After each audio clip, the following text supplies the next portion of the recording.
This is a munkki. Some people have difficulties eating munkki. In this instructional video, we will show you how to eat munkki.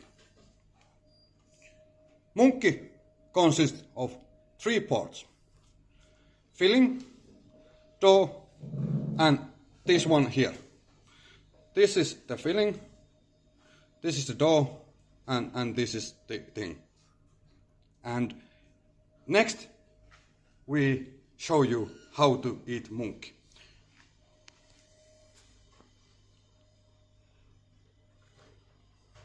This is how you eat munkki.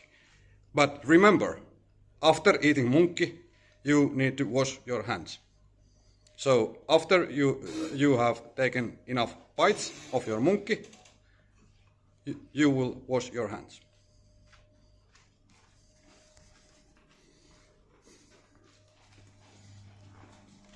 And this is how you wash your hands. Take soap and spread soap and then wash hands. Now you are done. Good work.